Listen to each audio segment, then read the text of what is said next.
राम राम सबको। डे 25 में आप सबको स्वागत है। मैंने आज 30 मिनट्स रनिंग किया, फिर sprint running, then normal pushups 200, wide pushup 200, फिर सपाटे 50, उसके बाद normal incline pushup 100, wide incline pushup 100, फिर एब्स मार के मैंने वर्कआउट कर दी ख़त्म।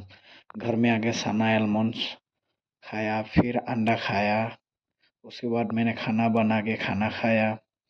देन इवनिंग वर्कआउट में मैंने वार्म अप के बाद normal pushup 200, diamond pushup 50, wide pushup 200, फिर toe touch burpees 50, normal burpees 50, then shadow boxing with dumbbell, back work किया बॉक्सिंग, देन एप्स मारा, क्रंचेस, रशियन क्रंचेस, फिर ये मैंने leg raise, then leg rotation, फिर मैंने सिंगल लेग मार के वर्कआउट कर दी ख़त्म।